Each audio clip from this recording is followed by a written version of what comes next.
started standing, or shortly after I started standing, for my marriage, for my miracles in life, for what the Lord wants to give me in life, I have been encouraging others to do the same thing, to follow what the Bible says, to take encouragement in your spirit, and speaking in tongues builds up encouragement. It encourages yourself. It encourages you. It builds up your strength when you're down down low. I am a member of quite a few groups that are basically like support groups for Christians who are standing. Well, they're supposed to be. There's not as much of God in a lot of them that there needs to be, because without the Lord there is no restoration. Without God there is no restoration. There's only God. So Satan comes to steal, kill, and destroy. So without God, that's what you have. God is life and health and goodness. Everything good. The Bible says everything good comes from God. Everything good. So if it's not good, it didn't come from God. But you gotta watch your measure of good. Okay? You have to watch that you're using God's measure.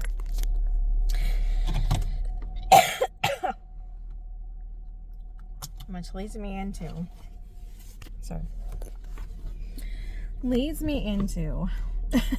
an encouragement that I made on a post. A woman was just having some emotional trouble.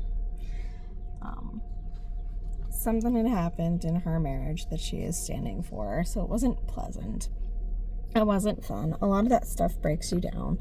It's not. If you let it, it will. Even for a second, it will. It's designed to hurt you so that you don't stand for it. Oh. That's what I would call a big bounty, right?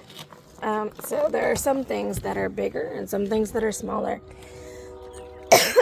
But marriage and family is very close to the Lord's heart, very close. So he has high standards for those. So Satan enjoys to tear those down. He enjoys to have us confused about the standards. He enjoys having us thinking this, that, and the third thing about it that are just not true, right? He wants us to believe that everything is permissible in marriage. Everything. And that is not true. So I posted this encouragement. I basically told her that the ball was in her court as far as she needed to take it back to God. She needed to either choose that it was worth it or it wasn't worth it. By the Lord's standards. By what he tells her. Not by what we tell her. Not by what she feels. And I encouraged her that it's not going to necessarily feel good. Your feels are not what's going to keep you committed to your miracles, your breakthroughs, to anything. Your emotions are not going to do it. Your emotions are going to be up, they're going to be down, they're going to be left, they're going to be right, they're going to be all over everywhere. That's just how it's going to be. Satan is trying to use that to dissuade you from staying where you need to be. So the leader of that particular group on this day, this was a couple weeks ago, maybe a little longer, maybe about a month ago now, but it stuck to me, his comment on my comment, because he said, and what he said was, abuse is not a reason for divorce. Okay. So first off, we were in a standing group.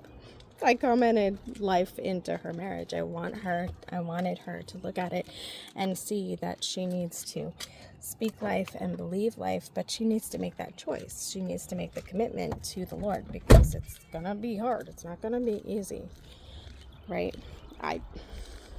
From what I remember, I didn't say a thing about abuse being cause for divorce, but it is. So the Bible says pride comes before a fall. What is abuse? It is a means with which someone uses to gain control, right? It's pride. They feel out of control. Their lives feel out of control. Their wives feel out of control. Their husbands feel out of control. So that's what the response is. Abuse. Is that okay? Now, Malachi 2:16 is the reason why a lot of Christians say that divorce is not okay. It's the same as adultery. The Bible does say that remarriage is adultery, but it says it in terms of if you divorce one person to be with someone else, that is adultery. That is adultery. That is the term. It's very specifically about that. It's not about all divorce. We cannot fall into the trap of labeling it all the same, because it's not all the same. It's not all the same flavor. One person who chooses to forsake their spouse because they want someone else is not the same as a woman who chooses divorce or does get a divorce because her husband is laying hands on her and dragging her across the trailer. Okay, they're different.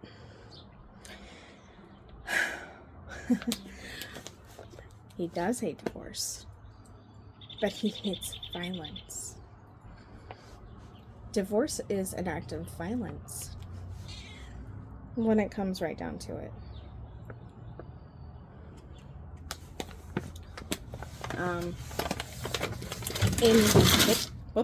In that way, when you're not standing for your marriage, when you are not doing what you need to do and I dropped the cat food.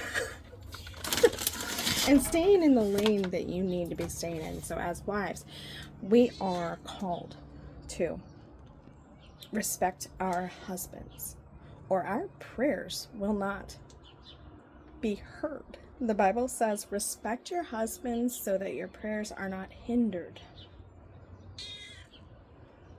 So for us as women to even have our prayers answered, we need to be respectful. Respect is not something that is earned based off of how a man acts. It is something given to them because they need it. That's how God designed them. For us to act lovingly means for us to act respectfully, because our husbands need respect. They don't necessarily need love, they need respect.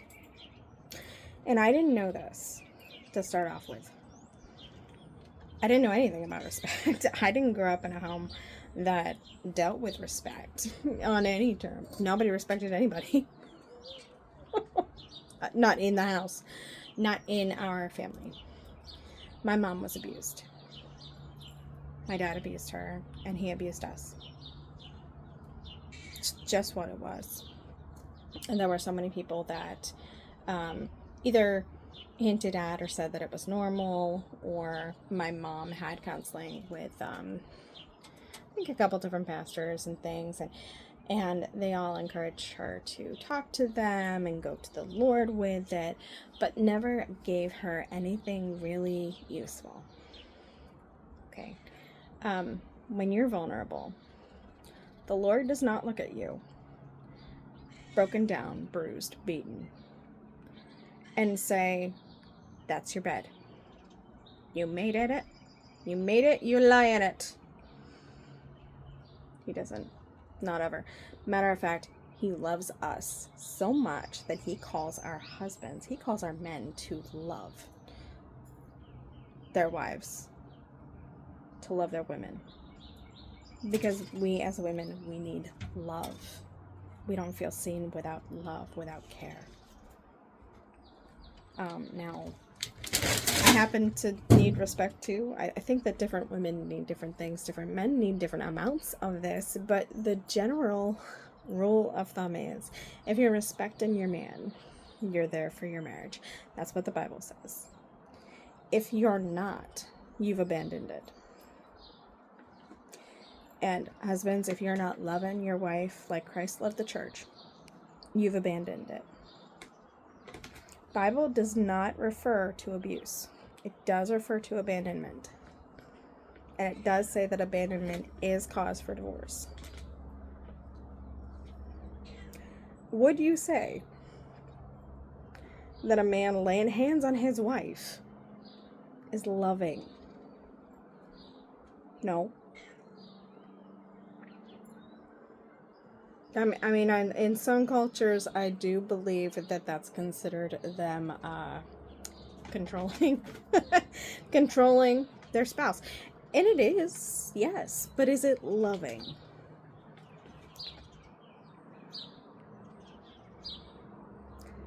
You make that woman cry. Is it loving? If your words hurt her to the point where she's in tears, is that loving? Is it loving for you to then turn around and sleep through her tears? Whose standard are we using here? Where is abuse at exactly? The Bible says to honor the law. Honor the law. We don't need a reason for divorce anymore. In any state in the United States, you can file what's considered a no-fault divorce. You don't get anything. You don't fight over, this, that, and the third thing either. You just take what you have with you. But when you did need reason, when you did need cause, abuse was a reason for divorce. The law defined it as abandonment. And there we are, back to that word.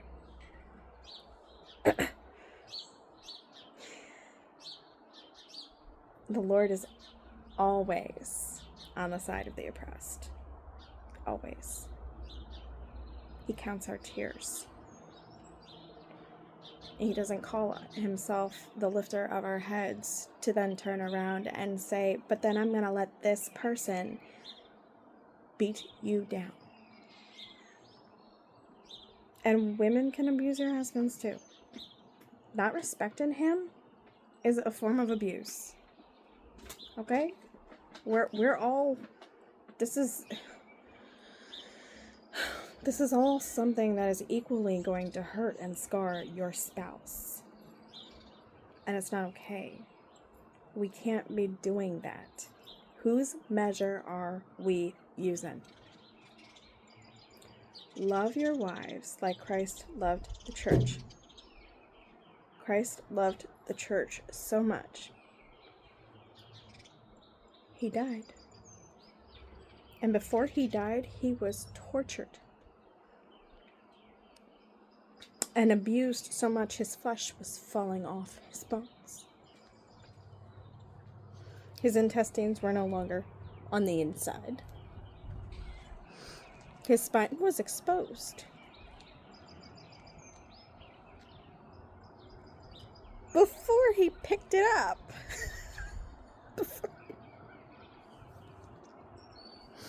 There was no, I'm too tired to do this right now for you. He didn't say that. He didn't say, you're not worth this to me, I'm not doing it right now. He didn't blame you either. Not at all. He still picked up that cross and he still carried it. And then he had these big nails down through his hands and his feet. There are hundreds, if not thousands, of nerves in your hands and your feet.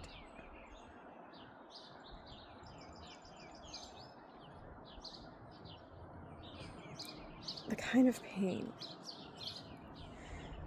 that he was going through,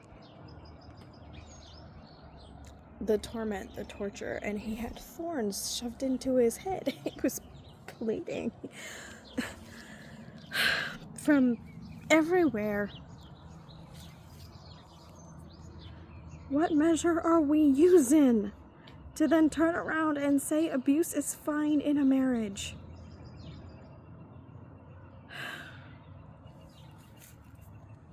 So many people who hinted at that to my mom when we were going through it back and forth. She moved us in, she moved us out a few different times. Before she finally did leave him and divorce him.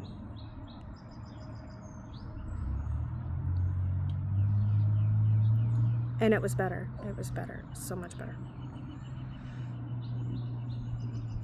Yes, kids need their dads. But we need a dad who is helping us build our self-esteem as girls. That's what your dad defines your self-esteem and what you look for in a relationship.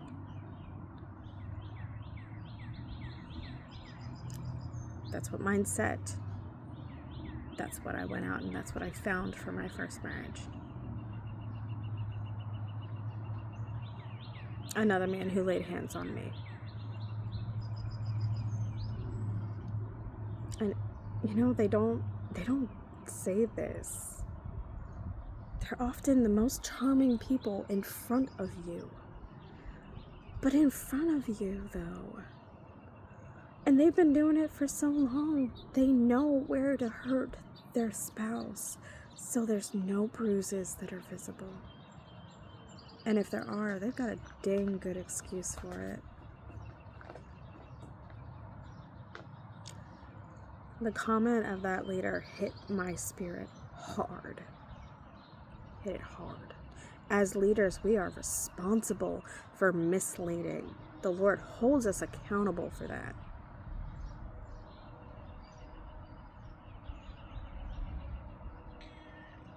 I don't want to be on that side of the Lord.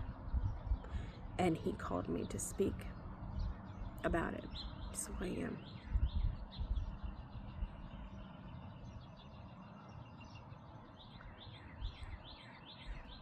Jesus did not stand by and watch as a woman who had been around by today's standards, dirty words. She slept with more than one man. That was her, if I remember correctly, that was her job.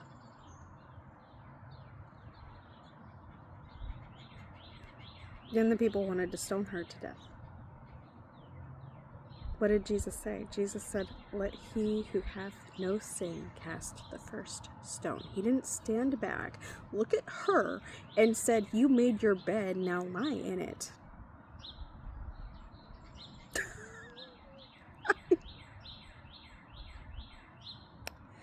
If you truly believe that that is the Lord's heart, I am praying for you.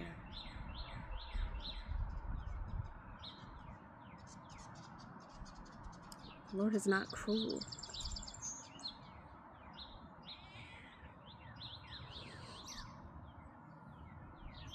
The Lord wants us to treat each other well and to use His standard to define that. I'm sure He shows respect a lot of the time in the Bible as well. And yeah, we've been mouthing off about every little thing, this, that, and the third thing. We got to stop doing that. Why do we do that anyway? to control the situation. That is not okay. It is not healthy. We are not supposed to be our own godfather. That is the pursuit of happiness at its height. What healthy woman is trying to control every single little detail? What healthy woman has a husband who has no freedom to make any decision whatsoever? None. We need to strive to have a good, healthy relationship with the Lord first. Put Him first. We are not our husband's moms. And a mom should not be that way anyway. A mom should not be critical, should not watch every little thing. You know, if your kid wants to draw circles on the wall, you know what? There's paint. There's paint. It's called paint. It's not expensive. It's not. What harm does it really do? But then, if you yell at that child and scold that child and put that child down for doing that, oh, you should have known better. Why? Where did that come from? Why should we have known better? Who told us not to do that? We didn't ask. We just did it.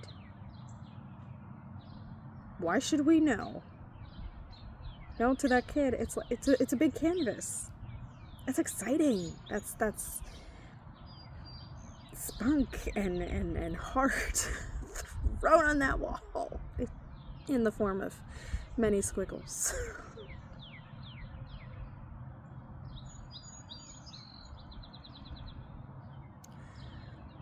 We need to watch what we're doing, what we're saying. And if you look at the different versions of Malachi 2:16, my favorite is the Amplified Classic version. I recommend you look it up. It reads different. And in no way does it excuse abuse. Abuse is abandonment.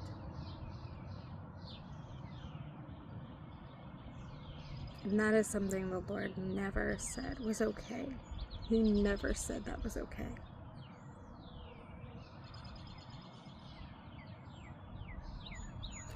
And there are a couple times in the Bible where the Lord says, if you know, your husband's the head of the house, right? He's supposed to watch out for the budget and look out for all of the details. He's supposed to keep you guys safe spiritually, but also physically and in every aspect, right? Okay, this is what his job is. A man who does not care for and keep his family taken care of in any way is more foolish than an unbeliever. That's what the Bible says about that.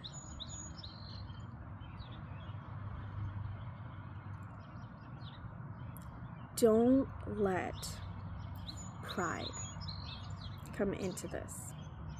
Abuse is not okay. It is a reason and a cause for divorce. And a woman who married someone, or a man who married someone, the Lord told them not to.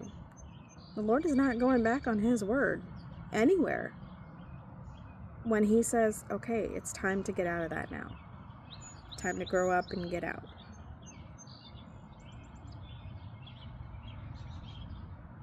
Okay, that doesn't go back on His word. And the Lord's not in that contract when you go and do it yourself. The Lord has a preordained spouse for you. He is a lover of the details. He took this time to knit you in your mother's womb.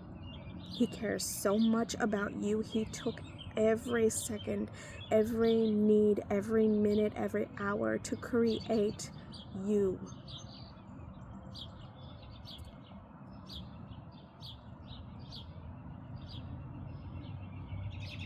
That is the measure. That's the measure. That's why we are supposed to serve each other. True leaders are supposed to serve each other.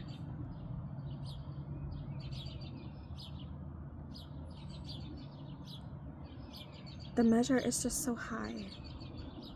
We can't be walking around thinking or tolerating the idea that abuse is okay. It is not okay in families. It is not okay in marriage. It's one heck of a way to kill it. And yourself. We are supposed to speak life into others, speak love into others.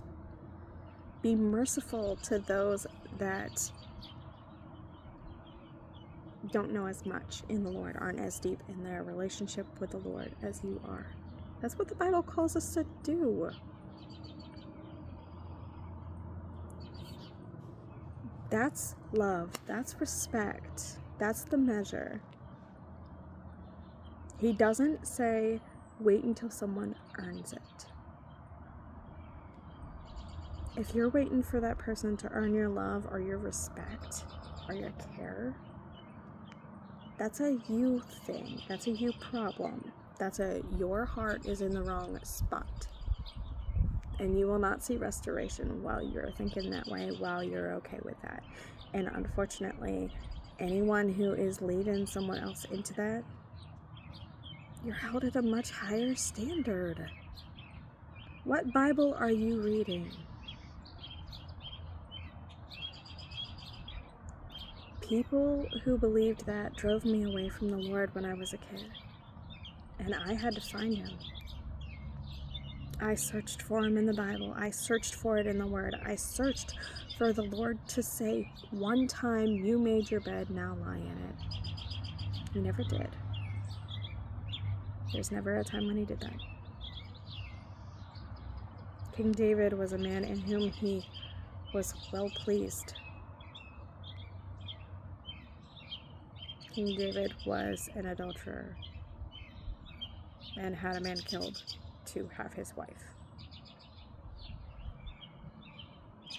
But that's not his defining feature to the Lord. So we need to watch what we are using for our measure. Because that's not okay. And it's not okay if that is what we see and all we see. Because that's not what the Lord's looking at. And that's not what he sees. Ugh.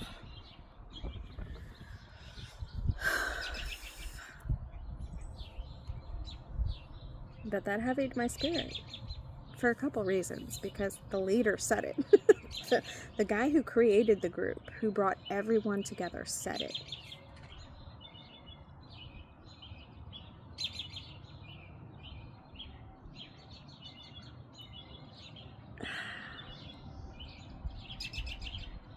Out of the words of leaders, many are misled, and the Lord holds every single mislead accountable. Every single one. In that particular group, there's around 350.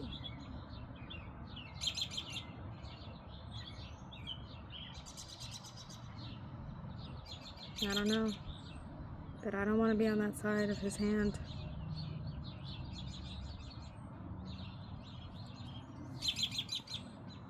I'm looking forward to seeing more breakthrough and more miracles in my life.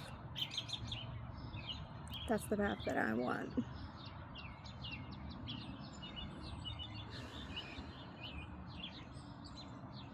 That's the path that you should want. Heaven is lined with streets of gold. That's what he wants for us to have. Here, not just there. That's not his heart. That's not his heart.